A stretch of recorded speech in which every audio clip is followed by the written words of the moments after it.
오늘 하나님의 은혜가 예배드리는 저와 여러분들에게 함께 하시기를 주님의 이름으로 축원합니다. 우리가 국가에 여러 가지 재난이 있을 때에 정치인들이 골프를 치러 간다던가 또는 해외 연수를 간다던가 해서 큰 무리를 일으키는 것들을 종종 보게 됩니다. 국가가 지금 이렇게 비상사태로 위급한데 어떻게 그렇게 할 수 있느냐 하는 것이죠. 사람도 그렇습니다. 겉으로 보면 사람이 건강하고 성공 가도를 달리고 있는 것 같지만 만약 그 몸속에 어떤 종양이 하나 자라고 있다면 모든 삶을 자제해야 하고 또 조심하고 늘 자기 몸을 살피며 이렇게 살아야 합니다.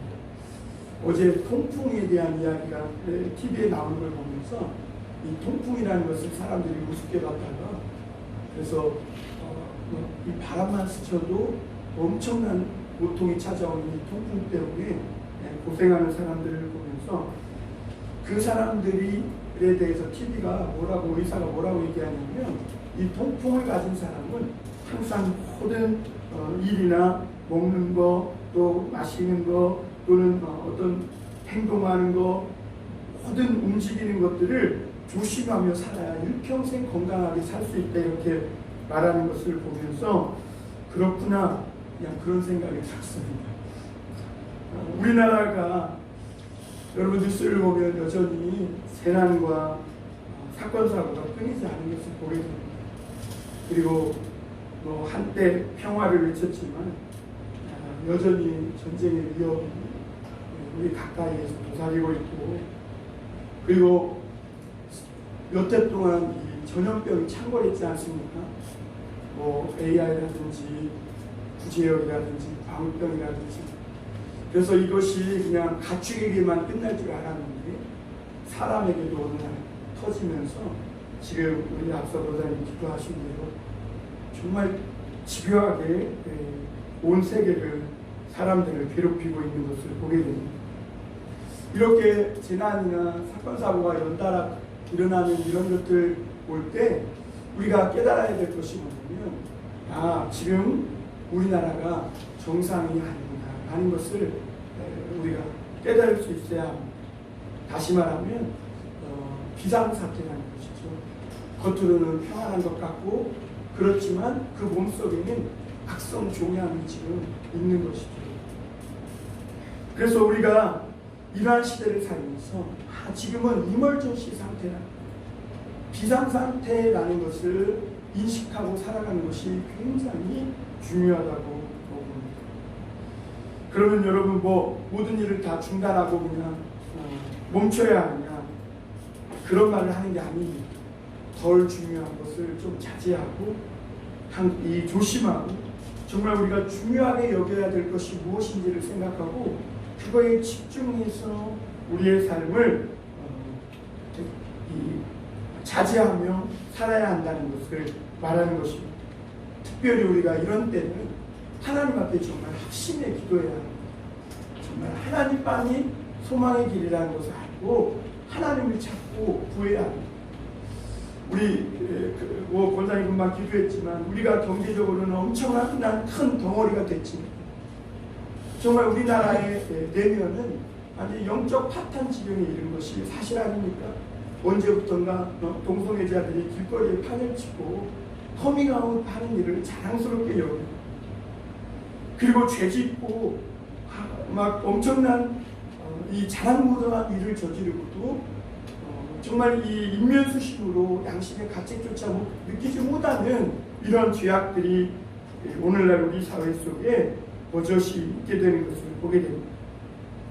이런 비상사태 때 정말 합심해서 기도하고 예배드리는 일에 힘쓰고 그렇게 하나님 앞에 나아가면 하나님이 위기를 기회로 바꿔주시는 그런 하나님이셨음을 우리는 역사 속에서 여러 번 봤습니다. 6.25 때도 그랬고 일제시대 때도 그랬고 그러므로 오늘날 정말 우리가 막연한 기대를 가지고 괜찮겠지 정부에서 알아서 해주겠지 이게 너무 무책임한 것입니다. 우리가 그리스도인이 됐으면 이런 비상시대 때는 정신을 차려서 내 삶을 좀 자제하고 주의하고 근신해서 열심히 기도하고 우리가 하나님의 성도의 한 사람으로서 하나님 앞에 정말 이 나라 민족을 위해 여러분 그것이 곧 우리 가족과 연계된 문제 아니겠습니까? 그것을 위해 열심히 기도하는 길이 내가 사는 길이고 가정이 사는 길이고 또한 우리 나라와 민족도 사는 길이라는 것을 기억하시길 바랍니다. 오늘 말씀은 위기를 기회로 만드는 신앙이라는 제목입니다. 같이 해볼까요? 위기를 기회로 만드는 신앙. 그렇습니다. 오늘 우리가 말씀을 교독해서 읽었지만 오늘 말씀을 이렇게 묵상해 보면요, 오늘날 우리가 당한 시대적 상황과 너무나 흡사합니다. 그런데 오늘 이때 이스라엘 이 장로들, 이스라엘의 이 백성들이 행했던 행동은 오늘날 우리처럼 행동하지 않았다는 거예요. 그래서 이스라엘 사람들은 죽음의 위기에 몰렸지만 모두 다 살게 되는 오늘 그 결과를 보게 됩니다. 여러분 오늘도 우리에게도 마찬가지입니다. 우리가 변화되지 않고 이런 식으로 계속 행동하고 그렇게 살다 보면 결국엔 몸속에 있는 종양이 언젠가는 터지게 됩니다. 그러면 그때는 누구도 막을 수 없는 수많은 사람들이 몰살하고 죽게 되는 그런 정말 처참한 결과를 맞게 되는 것이죠. 여러분 당시 이스라엘의 상황이 어땠습니까? 우리가 지지난 주가 사울이 왕으로 뽑혔잖아요. 제비뽑기 해가지고 왕으로 뽑혔어요. 그런데 이스라엘이 돈도 없고 조직도 없는 것입니다. 군사도 없어요. 그러니까 이 사울은 지금 정부를 조직하지 못하고 있는 거예요. 그리고 이스라엘은 12동맹체로 있었지 한 번도 왕을 가져본 적이 없기 때문에 왕에 대한 제도를 사무엘로부터 듣긴 들었는데 그거 뭐 어떻게 해야 되는지를 모르는 것이죠.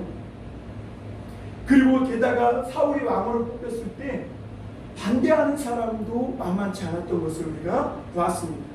저 사람이 어떻게 우리를 구원하겠느냐 하는 것이죠. 뽑은 왕이 마음에 들지도 않을 뿐더러 뽑은 방식도 마음에 안 든다고 하면서 만만치 않은 반발이 있었음을 보게 됩니다. 그런데 그 틈을 타서 암몬이 이스라엘의 한 성읍을 공격하게 됩니다. 이스라엘은 왕은 뽑혔지만 여전히 불안한 상태에 그리고 침략을 받아서 그들이 아무 힘도 없는 상황 가운데서 오늘 1절 2절에 보면 그들이 그냥 무조건 항복하겠다, 당신들이 우리가 하라는 대로 하겠다 이렇게 말하는 것을 볼 수가 있습니다. 그런데 여러분 암몬이 나오는 자세가 각오하는 거예요. 그것만으로는 안 된다는 거죠. 너희가 항복해서만 안 된다는 거예요. 너희의 옳은 논을 빼야 되겠다는 거예요. 그러니까 너희를 죽이는 것으로 우리가 그것 속 시원하지 않겠다는 것이죠. 너희의 옳은 논을 빼서 너희에게 모욕을 줘야 우리가 속이 시원하겠다라는 억지를 부리는 것입니다. 도저히 할 수 없는 것을 해내라 하는 것이죠. 모든 것을 다 주고 섬기겠다고 하는데도 이 암몬 왕 나하스는 안 된다는 거예요. 너희의 옳은 눈을 반드시 빼서 그 후에 살인이든지 죽이든지 너희 돈을 우리가 다 뺐든지 하겠다고 지금 그렇게 말하고 있는 것이죠.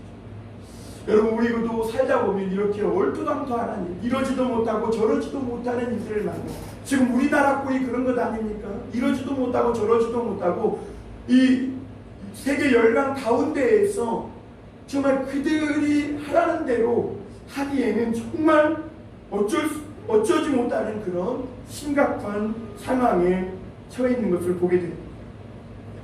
여러분들이라면 이럴 때 어떻게 하겠어요? 야, 이러지도 못하고 저러지도 못하고 정말 도대체 어떻게 하라는 거냐, 그런 상황이 있을 때 여러분 어떻게 하겠어요? 여러분 어디서 길을 찾겠습니까? 같이 해볼까요? 성경을 보자. 성경을 봐요. 제가 웃으며 말했지만 여러분 진짜입니다. 성경을 봐요. 오늘 첫 번째로 우리가 볼 것은 암몬 왕의 억지 요구가 나오는 것을 보게 됩니다. 우리 1절 2절을 제가 한번 읽어드리겠습니다. 암몬 사람 나하스가 올라와서 길르앗 야베스에 맞서 진침해 야베스 모든 사람들이 나하스에게 이르되 우리와 언약하자. 그리하면 우리가 너를 섬기리라 하니 암몬 사람 나하스가 그에게 이르되 내가 너희 오른눈을 다 빼야 너희와 언약하리라.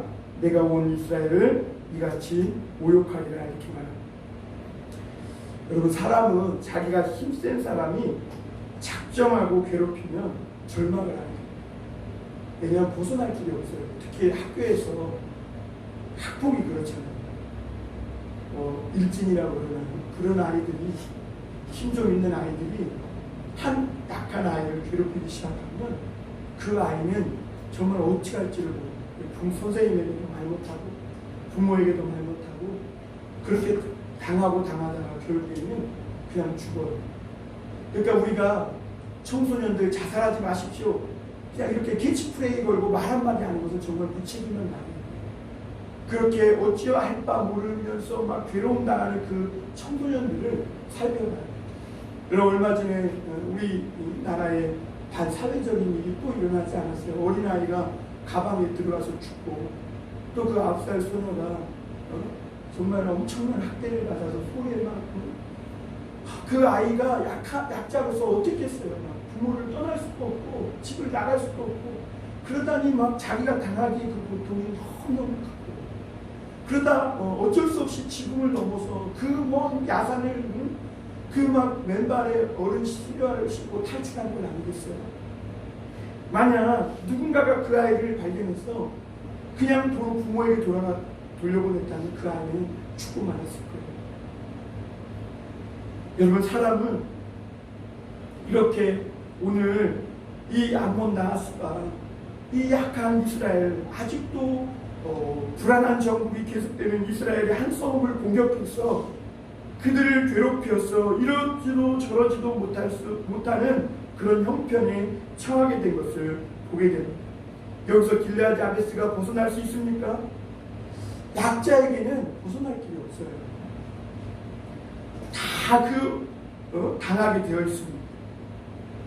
그런데 성경은 뭐라고 얘기하냐면 오늘 우리에게 이 말씀을 통해 최소한 주님 앞에 나온 사람들에게는 길이 있다는 겁니다.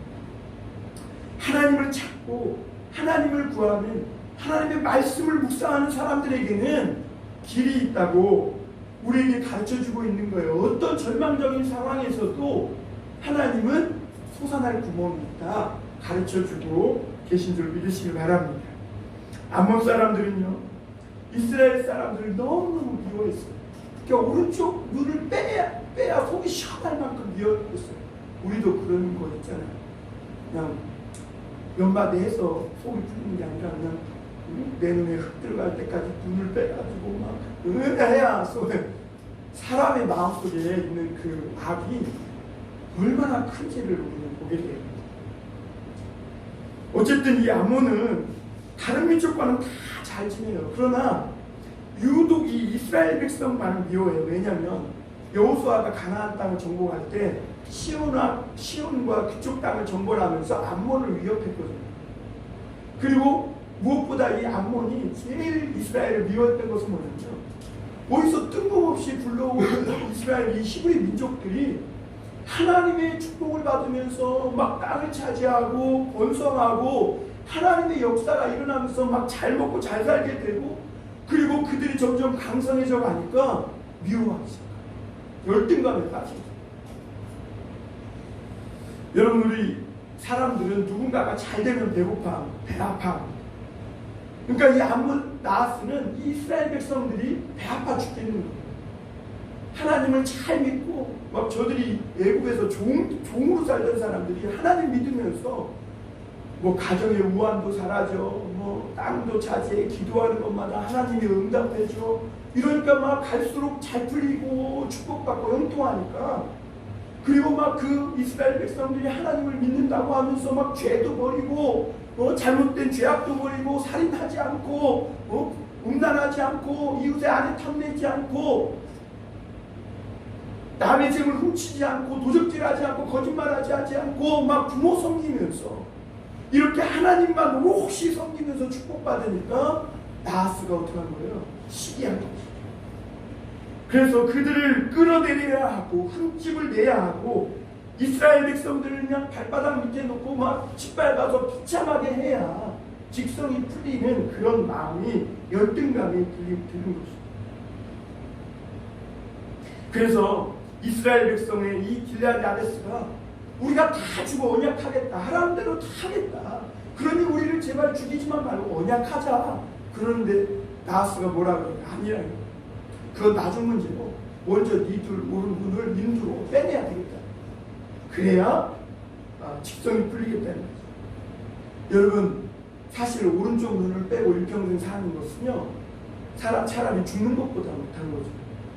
여러분, 왜 후천적으로 사고를 당하고 장애를 겪는 사람들이 자살하려고 하는 줄 아세요? 그 사람들이 아예 태어날 때부터 자살했으면, 그 장애가 있으면 괜찮아요. 근데 중간에 한번 이 장애를 느끼게 되잖아요. 그럼 굉장한 이 마음의 자존감이 무너지게 됩니다. 그러면서 막 발작을 하게 되고 자살하고 싶은 충동이 일어난다고 합니다. 이렇게 나하스가 괴롭힐 때 이스라엘 백성들에게 지금 이 위기를 벗어날 길이 있느냐? 없어요. 왕으로 뽑힌 사울은 지금 뭐하고 있어요? 소 물고 농사 짓고 있어요. 웃기지 않아요, 여러분? 이스라엘에 지금 상황이 웃겨요. 기름 부음 받고 왕으로 뽑혔는데 이 사울은 소를 데리고 지금 밭을 갈고 있는 거예요. 그러니 이스라엘의 형편이, 정국이 지금 어떤지를 단면적으로 보여주고 있는 거예요. 이스라엘은 지금 전쟁할 힘도 없고 그렇다고 눈을 뺄 수도 없는 것이죠. 왕은 농사 짓고 있고 내부적인 반발도 만만치 않고 지금 이스라엘이 마치 우리나라처럼 지금 대내외적으로 엄청난 불안한 어려움 속에 처하고 있는 것이죠. 여러분, 사람들은요, 근데 오늘 눈여겨볼 것은 이스라엘 장로들의 태도입니다. 이런 상황을 만나면 되게 감정적으로 나가게 돼 있어요. 너 그래? 그래? 그럼 뭐 쥐도 밟으면 아니죠. 지렁이죠. 지렁이도 밟으면 꿈틀하는 거야. 이러면서 감정적으로 폭발하고 감정적으로 나가기가 쉽습니다. 왜냐하면 이렇게도 못하고 저렇게 못하고 아무것도 할 수 없는데 막 자꾸 해내라고 하니까 감정이 상할 수밖에 없는 거죠. 그런데 중요한 것은요, 이렇게 상황에 몰릴 때 감정적으로 폭발하게 되면 다 죽습니다. 다 죽어요. 만약에 이스라엘 장로들이 여기서 나하스의 말을 듣고 마치 호세를 부리면서 우리도 한번 해볼 테니까 알아서 해봐, 그러면 이런 식으로 감정적으로 나갔다면 아마 이스라엘은 완전히 다 죽고 몰살하고 말았을 것입니다. 이럴 때 어떻게 해야 되느냐? 한 템포 낮춰야 돼요. 그리고 모든 것을 한번 주의해야 하고 한번 우리 자신을 돌아봐야 돼요. 우리가 뭘 잘못했는가? 우리가 지금 어떻게 나라가 불안한 정국 속에서 우리가 어떻게 행하고 있는가? 이런 걸 돌아봐야. 그리고 무엇보다 과거 이 미스바에 모여서 사무엘과 기도했듯이 하나님 앞에 기도해야 해요. 이럴 때는 입에 단내가 나도록 기도해야 돼요. 사실 위기를 만났는데 여러분, 사실 내 남편이나 내 아내가 죽게 되었어 봐요. 그냥 있을 수 있겠어요? 막 단내가 나도록 기도하죠. 제가 영암에서 목회할 때 그렇게 교회 나오라는데 안 나오는 뭐 집사님이 계셨어요. 근데 그분이 간병환이 되었어요. 그래가지고 거의 죽게 되었어요. 그러니까 그분이 원래 전보러 다니던 집안이었거든요. 그 영암 강진에 가면 큰 미륵상이 있는데 거기 가서 막 쌀 바치고 그러던 분이에요. 그런데 간경화가 걸려가지고 그 부인 집사님이 막 교회에 나가서 막 기도했어요. 진짜 교회에 뭐 전보러 간다고 그냥 어떻게 교회랑 얽혀가지고 안 나올 수는 없고 해가지고 나오긴 나오는데 그냥 주일날도 뭐 자식 오늘 뭐 한다고 가서 전보러 가고 오늘 뭐 상견례 한다고 전보러 뭐 이러는 거예요. 교회 다니면서도. 그런데 그런 일이 터지니까 막 하나님 앞에 기도하는 것이죠. 그리고 그런 일을 끊기 시작하면서 그분이 지금 들어보니까 권사님 됐다. 그리고 그 가정이 지금 얼마나 안정이 되고 회복되었는지를 보게 돼요.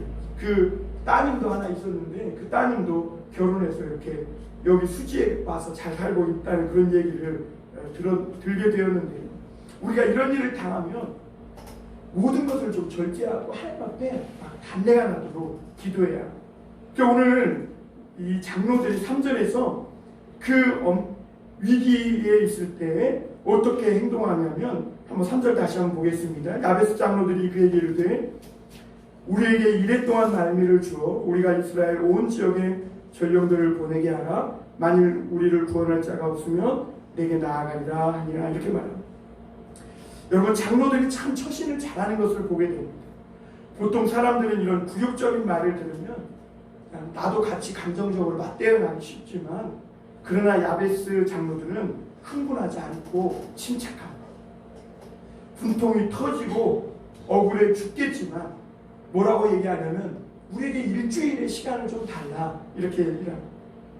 그래도 방법이 없으면 눈도 빼겠다고, 하라는 대로 다 하겠다고 이렇게 낮은 자세를 취하는 것을 볼 수가 있습니다. 이 암몬왕 나하스도 웃긴 게, 그렇다고 시간을 또 7일을 줘요. 웃기지 않습니까? 그 말은 무슨 말이에요? 이스라엘은 7일 동안 해봐야 아무런 대책이 없다는 것을 이 암몬왕이 이 현실적인 모습으로 꿰뚫어 본 것이죠. 그러니까 7일 동안 한번 마음껏 해봐. 니들이 방법이 있을 것 같냐. 그만큼 이스라엘이 약하고 어렵다는 것을 반증해주고 있는 것이죠. 그런데 여러분, 오늘 그럼에도 불구하고 이스라엘 장로가 낮은 자세로 침착하다, 이것 자체가 하나님이 주신 마음. 여러분, 누구에게 굴욕적인 말 한번 들어봐요. 우리가 침착하고 흥분하지 않고 낮은 자세로 일단 한번 생각해 보게, 그럴 수 있겠어요? 그 마음이 보통 사람에게는 없어요. 하나님이 그런 마음을 주셔야 돼요. 그래야 그럴 수 있는 거예요. 오늘 이스라엘 장로들이 이렇게 할 수 있었다는 것은 그들에게 이미 하나님의 마음이 임했음을 보게 됩니다. 여러분, 어려운 지경에 처해 보면요, 그 사람들의 모습이 그대로 다 드러납니다. 큰 소리 치던 사람들 어려움이 오면 자취를 감춰버려요. 꼬리를 다 숨겨버려요. 그리고 나서 막 뒤에서 막 날로 이리 뛰고 저리 뛰고 하면서 사람들을 선동하고 괜히 사람들을 흥분시키면서 더 분통 터지게 하면서 침착함을 잃어버리게 만들어요. 그런데 오늘 이스라엘 장로들은 어떻게 합니까? 침착해. 그리고 이래를 달라. 그래도 방법이 없으면 하나님 대로 하겠다. 여러분, 하나님의 지혜를 가진 사람들은요, 신앙이 있는 사람들은 이런 위기 때 침착합니다. 아유, 코로나야 어떻게 이러면서 막 경거망동하지 않죠. 요즘 사람들이 코로나도 코로나인데 마음의 코로나 때문에 낙심하고 주저앉는 사람들이 많대요. 여러분, 그러지 마세요. 여러분의 마음에 하나님이 계심을 믿으십시오. 코로나를 만드신 하나님, 그 하나님이 계심을 믿으시길 바랍니다. 여러분, 하나님의 이 신앙을 가진 사람, 우리 여호와 하나님 신앙을 가진 사람들은 이런 위기 때마다, 그래 다 맞는 말이지만 우리가 좀 더 시간을 갖자고 침착하게 제안을 한번 해봅니다. 그리고 풍전등화와 같은 위기에서 잠잠히 하나님의 말씀을 묵상하고 전심으로 하나님 앞에 기도하게 되는 것이죠. 그리고 하나님의 방법을 생각해요. 여러분, 출애굽 때도 이런 일이 있었잖아요. 이스라엘 백성들이 모세의 인도를 받아 나오는데 앞에는 홍해요, 뒤에는 이 애굽의 막 최적의 군사들이 쫓아오는 거예요. 그때 백성들이 소리를 지릅니다.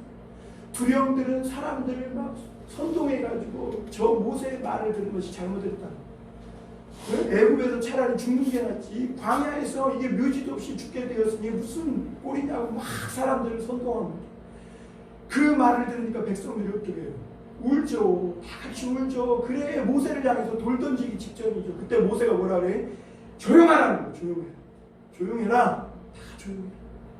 오늘 너희는 가만히 있어서 하나님께서 너희를 구원하신 것을 봐라.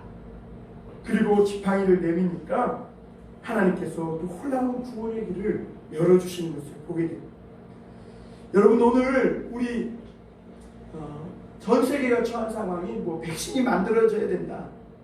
아니요, 저는 그렇지 않다고 봐요. 백신이 나와도요, 또 다른 바이러스가 올 거예요. 여러분, 전에는 백신 못 만들어서 이런 위기가, 전염병의 위기가 없었습니까? 답이 없어요. 방법이 없는 거예요.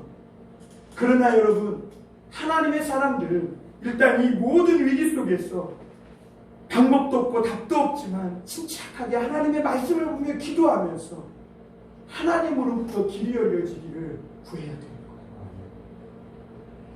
내 마음을 다스리는 자가 하나님의 응답을 받고 내 마음을 다스리지 못하고 세월이 흘러가는 대로 세상의 선동대로 그렇게 시대적인 흐름에 선동되고 흘러가면 모두 다 죽고 마는 거예요.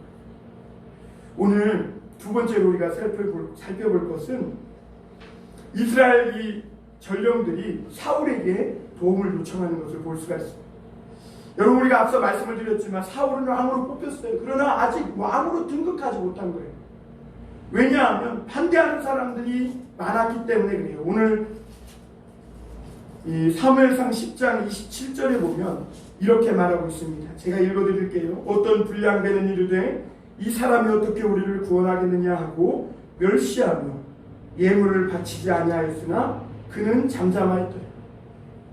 사울이 왕으로 뽑혔으면 그를 이제 왕으로 즉위식을 하고 예물을 갖다 바치면서 나라를 위해서 뭔가 헌신해야 되는데 어떤 불량배들이라고 표현합니다. 이 불안당들이 이 사람이 어떻게 나라를 구원하겠느냐라고 하면서 멸시하면서 이 사울을 무시하는 것을 보게 됩니다. 그래서 이 사울 왕은 왕으로 뽑혔음에도 불구하고 아직도 소굴고 있어요. 지금 이스라엘 12지파는요, 아직도 12 공동체가 있어서 하나로 뭉치기가 어려웠고 어떤 한 지파가 어려움을 당해도 그것을 도와줄 수 있는 그런 형편이 못 되었던 것을 보게 됩니다. 그런데 암몬 왕은 이런 이스라엘의 현실을 너무나 잘 알아요. 그래서 이스라엘의 이런 불안한 정국을 틈타서 결국에는 침략하게 되고 이스라엘은 왕을 뽑아놓고도 어영부영 막 그냥 세월을 아무렇게나 보내고 그러다가 암몬의 침략을 받고 감당할 수 없는 이 큰 위기를 통해서 모든 사람이 죽을 위기에 처하게 된 것이죠. 그런데 오늘 이제 4절 5절을 넘어가면서 상황이 달라지기 시작합니다. 하나님의 영이 역사하기 시작합니다. 우리 4절 한번 다 같이 읽어볼까요? 시작. 이에 전령들이 사울이 사는 기브아에 이르러 이 말을 백성에게 전하매 모든 백성이 소리를 높여 울더니 5절. 마침 사울이 밭에서 소를 몰고 오다가 이르되 백성이 무슨 일로 오느냐 하매 그들이 야베스 사람의 말을 전하니라. 6절 한번 더 읽습니다. 시작. 사울이 이 말을 들을 때에 하나님의 영에 크게 감동되매 그의 노가 크게 일어나 이렇게 말합니다. 여러분, 전령들은 오늘 말씀해 보면 이 야베스에 대한 소식을 이스라엘로 가지고 가야 되는데 오늘 어디로 갖고 오냐면 4절 말씀해 보면 사울이 사는 기브아에 이르러 이 말을 전합니다. 여러분, 왜 전령들이 기브아에 와서 이 소식을 전했을까요? 왜냐하면 야베스 전령들은 이 기브아에 자신들이 뽑은 왕이 있음을 알았기 때문에 비록 이 사울이 왕으로 뽑혀서 직무를 시작했든 못했든 그가 제비를 통해서 하나님이 뽑으시고 세우신 왕이라는 것을 그들이 알고 있었다는 거죠. 그러기에 이 전령들은 이스라엘의 큰 지파에게 가지 않고 아주 작은 동네 이 기브아에 와서 이 기브아 동네에 그 소식을 전하는 것을 볼 수가 있습니다. 그러니까 야베스 장로들의 훌륭한 점이 뭐냐면 하나님이 세운 사람이 초라하고 뭐 별볼 일 없고 어떤 사람들은 저 자가 뭘 우리를 구원하겠느냐라고 이렇게 무시하고 하지만 그러나 그래도 하나님이 세운 왕이니까 이 왕이 있는 곳으로 와서 자신들이 처한 어려움을 전하는 것을 우리가 볼 수가 있습니다. 여러분, 우리가 이것을 통해서 우리가 깨달아야 될 게 뭐냐면 여러분, 하나님의 세운 사람이 연약하고 부족한 것이 많아도 우리가 그것에 대해서 낙심하고 실망하지 않고 믿음으로 나아가면 하나님이 반드시 도와주세요. 하나님이 길을 열어주세요. 오늘 6절 7절에 보면 사울이 이 소식을 듣고 사람들이 우는 것을 보면서 그가 분노하기 시작합니다. 그러면서 그에게 하나님의 성령이 임하는 것을 볼 수가 있어요. 여러분, 사울은 어떤 사람이에요? 소심한 사람이에요. 암낙이 잃어버렸다고 염려하는 사람이에요. 그런데 그가 소심하고 그렇게 걱정과 근심을 잘하는 사람이 이 소식을 듣고 자기가 몰던 그 소를 잡아서 12각을 떠서 이스라엘을 온 족속에 보내고 누구든지 나와서 사무엘과 사울을 따르지 않으면 너희들 소도 이렇게 될 거다. 그러니까 너희를 죽일 거다 이러는 게 아니고 너희들 소도 이렇게. 그러니까 사람을 죽이겠다는 얘기가 아니라 너희들의 소도 이렇게 되겠다 이렇게 말합니다. 여러분, 사울은 우리가 알다시피 소심한 사람이에요. 왕으로 뽑혔을 때도 행구지에 숨어서 왕이 되기를 주저했던 사람이에요. 그러나 그가 이렇게 소심하고 이렇게 어떻게 보면 나약했던 그 사울이 성령을 받음으로 말미암아 변화되기 시작하는 걸 볼 수가 있습니다. 여러분, 사람이 변화되려면 성령을 받아야 합니다. 사람의 힘과 결심으로는 절대로 변하지 않아요. 사울이 성령을 받으니까 아주 치밀한 사람으로 바뀌게 되고, 성령을 받으니까 소심한 사람이 굉장히 적극적인 사람으로 바뀌게 되고, 성령은 사람의 성격을 바꾸게 돼요. 성령을 받아야 합니다. 성령을 받으니까 이 사울에게 하나님의 능력과 지혜가 임하게 되고, 성령을 받으니까 이 사울이 강력한 하나님의 사람으로 변화되는 것을 보게 됩니다. 여러분, 사울이 성령을 받을 때 뭐라고 그랬죠? 사울도 선지자 중입니다. 사울도 선지자가 되는 거죠. 그래서 사울은 성령을 받고 그동안의 소심함을 떨쳐버리고 믿음의 용기를 내기 시작합니다. 그러자 하나님이 도와주시기 시작해요. 사울을 왕으로 인정하지 않았던 사람들이 사울이 모이라고 하니까 그들에게 두려움이 임해서 33만 명이 하루아침에 모입니다. 그 당시에 무슨 카톡이 있고 무슨 페이스북이 있겠어요. 무슨 SNS가 있겠어요. 그런데 사울 왕이 이제 왕으로서 모여라 그러니까 33만 명이 하나같이 나왔다 오늘 이렇게 말하는 거예요. 이것은 그때 당시 상황으로는 불가능한 일이에요. 하나님이 도와주셨다는 것이죠. 성령이 역사한 거예요. 이것을 누구도 몰랐냐? 암몬 사람 나하스가 모르는 거예요. 암몬 사람 나하스는 지금 이스라엘이 위기다, 불안하다, 요것만 현실적인 면만 봤지, 이스라엘 백성 뒤에서 역사하는 이 하나님의 성령의 역사를 모르는 것이죠. 근데 그것을요, 사울 왕도 몰랐고 이스라엘 백성들도 몰랐어요. 그러나 하나님의 성령을 받으니까 이 놀라운 일들이 일어나는 것을 보게 됩니다. 여러분, 성령은 사람들을 하나 되게 하는 역사가 있는 줄 믿습니다. 한국 사람들은 다 똑똑하기 때문에 정말 하나 되기 어려워요. 그럼에도 불구하고 성령이 임할 때 한국 사람들은 하나가 되었음을 보게 됩니다. IMF 때 얼마나 힘들었어요. 그러나 그때 수많은 사람들이 교회를 떠났던 사람들이 교회로 와서 기도원이 다시 잘 되기 시작했다 그래요. 성령이 사람들의 마음을 하나로 묶었고 IMF를 우리 국민들은 잘 위기를 극복했던 것을 보게 됩니다. 성령이 역사하면 두려움이 임하면서 내 자신의 개성과 내 자신의 똑똑한 지식들을 다 내려놓고 하나님 앞에 엎드려지게 되어 있는 것이죠.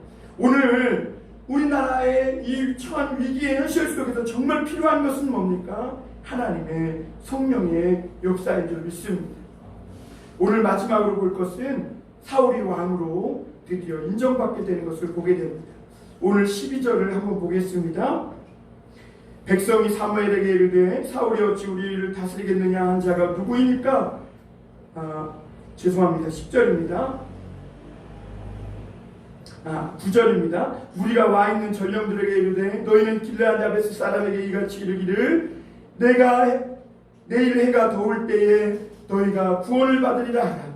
전령들이 돌아가서 야베스 사람들에게 전하매 그들이 기뻐하니라. 이렇게 말합니다. 여러분, 사울은 전쟁의 경험이 없는 사람입니다.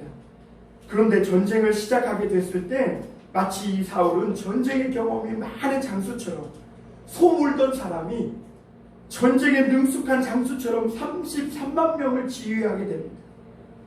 그러면서 이 야베스 사람들이 이 사울 왕의 지휘를 통해서 구원을 받게 됩니다. 여러분, 야베스 사람들이 위기 속에서 어떻게 살게 되냐면 하나님이 세운 사람을 찾아갔기 때문에. 여러분, 위기 때는 어떻게 해야 됩니까? 하나님께 나와야 합니다. 하나님의 말씀을 가진 사람들께 나와야 하고, 그래서 말씀을 붙들고 기도해야 하는 것이죠. 이 사울은 그렇게 주님 앞에 나오는 이 백성들에게 내일 해가 더울 때에 구원을 받으리라 이렇게 말합니다. 여러분, 어떤 사람들은요, 문제를 만나면 들고 파요. 이것이 문제고 저것이 문제고, 이 사람이 잘못했고 저 사람이 잘못했고 이러면서 모두 다 틀렸고 모두 다 잘못했다고 이렇게 말합니다. 그러나 여러분, 하나님의 사람들은요, 신앙을 가진 사람들은 문제를 접근하는 방식이 달라요. 자, 봐라, 니들 똑똑한지 하더니 신앙생활 똑똑히 안 하고 기도 안 하고 뭐 예배도 제대로 안 드리고 헌금도 제대로, 그러니 옳은 눈 빼도 된다, 뭐 이렇게 말하지 않는다는 것이죠. 하나님의 사람은 오늘 이 사울처럼 뭐라고 말합니까? 내일 너희가 더울 때에 구원을 받으리라 하면서 이 이스라엘 백성들을 위로하기 시작합니다. 그동안 너희들은 충분히 힘들었고 충분히 고통받았다는 것입니다. 그동안 얼마나 고생이 많았느냐는 것이죠. 얼마나 속이 타고 속이 타들어가고 얼마나 힘들었느냐는 것이죠. 그러나 너희가 내일 구원을 받으리라 이렇게 말씀하시는 것입니다. 그리고 이 말을 듣자 길르앗 야베스 사람들이 너무너무 기뻐합니다. 그동안 너무 속이 타고 이러지도 저러지도 못하는 상황 가운데에서 있다가 사울 왕이 하는 이 위로의 말을 듣고 너무너무 기뻐합니다. 여러분, 하나님의 사람들은 어려운 때에 주님의 말씀으로 서로를 위로해 주는 사람이에요. 너가 얼마나 힘들었냐, 너희가 이 위기에서 먹고 산다고 얼마나 힘들었냐, 너희가 이 시험 때문에 이러지도 저러지도 못하고 얼마나 고통스러웠느냐, 그런 중에 울며 기도하며 예배드린다고 얼마나 애썼느냐, 그러면서 위로를 합니다. 그래서 10절에 보면 이 야베스 장로들은 한 번 더 용기를 내서 암몬의 나하스를 찾아갑니다. 그리고 이 나하스에게 가서 또 한 번 모호한 말로 나하스에게 말하는 것을 우리가 볼 수가 있습니다. 여기서 한 가지 우리가 좀 새겨볼 것은 이 야베스 장로들이 문제가 해결될 기미를 보였다고 해서 절대 경거망동하지 않았다는 것입니다. 그래? 한번 내일 봐. 그러면서 김칫국부터 먼저 마시지 않고 자기들에게는 방법이 없다고 하면서 매일 소견에 좋은 대로 다 행하라고 끝까지 자세를 갖추는 것을 보게 됩니다. 여러분, 우리가 이런 위기가 왔을 때는 정말 우리가 한 템포 더 낮아져야 하고, 그리고 더 내가 오만했구나, 내가 잘못했구나, 내가 하나님 앞에서 올바르지 못했구나 라고 하나님 앞에서 자세를 낮출 때 하나님이 길을 열어주시는 그런 놀라운 은혜를 베풀어 주실 줄 믿습니다. 11절에 보면 그러자 암몬이 방심합니다. 원수 나하스는 내일 망할지 모르고 아마 콧노래를 불렀을 거예요. 옳은 눈 다 뺀 이스라엘 보면서 한평생 내가 시원한 마음으로 살아야지 이렇게 아마 생각했을지도 몰라요. 그러나 여러분, 이스라엘 백성들은 어떻게 행합니까? 암몬 나하스가 이렇게 방심하고 옳은 눈 빠진 이스라엘 보면서 마음에 만족함을 얻으며 일평생 살겠다고 이렇게 막 자족하고 있는 사이에 이스라엘 백성들은 사울과 함께 33만 명이 밤새 이동합니다. 그리고 오늘 말씀해 보면 새벽에 암몬을 공격하는 것을 볼 수가 있습니다. 여러분, 기적을 보면요, 되게 새벽에 일어납니다. 홍해가 갈라진 것도 새벽이요, 예수님이 부활한 것도 새벽입니다. 여러분, 새벽에 하나님이 도우시는 것이 있습니다. 오늘도 보면 새벽에 이 사울이 밤새 이동해서 암몬을 공격하니까 암몬 자손이 둘이 모인 자가 하나도 없을 정도로 꽁무니가 빠지게 도망을 갑니다. 이것을 도광양해라고 합니다. 스스로 힘을 기를 때까지 겸손히 자세를 낮춰서 때가 됐을 때 하나님이 힘을 주셨을 때 적을 물리치고 무너뜨리는 것이죠. 하나님의 사람들이 위기를 극복하는 신앙은 어떤 신앙입니까? 성경에 보면요, 믿음의 사람들이 전쟁할 때 거드름 피우고 놀 것 다 놀고 먹을 것 다 먹고 구경할 것 다 구경하고 여행할 것 다 여행하면서 이렇게 기적을 만들어내고 전쟁한 사람이 한 명도 없어요. 놀 것 다 놀고 먹을 것 다 먹고 그러면서 전쟁에서 싸워서 이긴다. 이것은 은혜도 아니고 믿음도 아니고 허세예요. 여러분, 여호수아가 가나안 땅을 정복할 때 보세요. 얼마나 부지런합니까? 여러분, 구경할 것 다 하고 그러고 싸워서 이긴 그것은 하나님의 은혜를 모르는 처사예요. 여러분, 교회 와서 봉사하고 예배드리고 집에 가서 또 놀면 어떻게 되겠어요? 거지 되죠. 집에 와서 봉사하고 헌금하고 다 했어요. 예배드리고 했어요. 집에 가면 어떻게 해야 돼요? 그 힘을 통해서 더 열심히 해야 돼요. 사울은 성령의 감동대로 오늘 보면 부지런히 움직입니다. 성령이 마음을 주시는 대로 기도해야지 기도합니다. 모여라 모입니다. 3대로 나눕니다. 새벽에 막 밤새도록 나하스가 방심하고 있는 사이에 옮깁니다. 그리고 결국 전쟁이 이겨서 아이들의 예쁜 오른눈, 여인들의 예쁜 오른눈, 이스라엘 백성들의 오른눈을 지켜줬던 것을 보게 됩니다. 여러분, 우리는 살면서 세상에 얼척없는 일들을 많이 당합니다. 이 전라도에서는 이런 때를 얼척없다고 해요. 그런데 여러분, 하나님은 믿음의 사람들에게 피할 길을 주시고 이기는 길을 주시더라는 것입니다. 여러분, 12절 13절에 보면 이 놀라운 승리를 거뒀을 때 어떤 사람들은 사울이 우리를 구원하게 되냐 하면서 비아냥된 사람들이 누구냐? 그를 끌어내라 죽이겠다 말합니다. 그런데 여러분, 사울은 어떻게 말합니까? 하나님이 우리를 구원해 주셨는데 누구를 죽일 수 있겠느냐? 하나님이 오늘 우리에게 승리를 주었는데 누구의 잘잘못을 따지겠느냐? 그러면서 모든 것을 다 덮고 가는 것을 볼 수가 있습니다. 사울이 초창기에만 해도 그 인격과 믿음의 삶이 얼마나 멋지고 아름다운지 몰라요. 그러나 사울이 점점 더 높아지고 점점 더 힘을 얻게 되면서 변질되고 타락하게 되는 것을 볼 수가 있습니다. 그러나 여러분, 진짜 하나님의 사람은요, 처음은 조금 치사하고 처음은 좀 스케일이 작고 유치해 보일 수도 있어요. 그러나 그럴수록 이 사람이 왜 정말 하나님의 사람으로 거듭나냐면 그럴수록 더 기도하거든요.